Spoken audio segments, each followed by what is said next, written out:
Bryophytes are divided into three subdivision hepaticopsida, liverworts, Bryopsida, Moses, and anthocharopsida hornworts. Now discuss hepaticopsida, liverworts. The bryophytes belong to this subdivision are called liverworts. This class contains 900 species.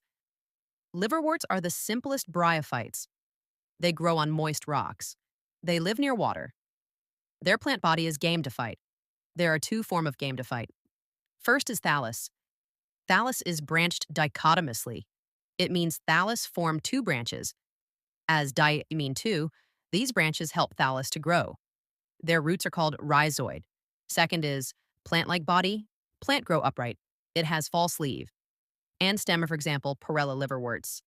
Sex organ develop near the tip of branches.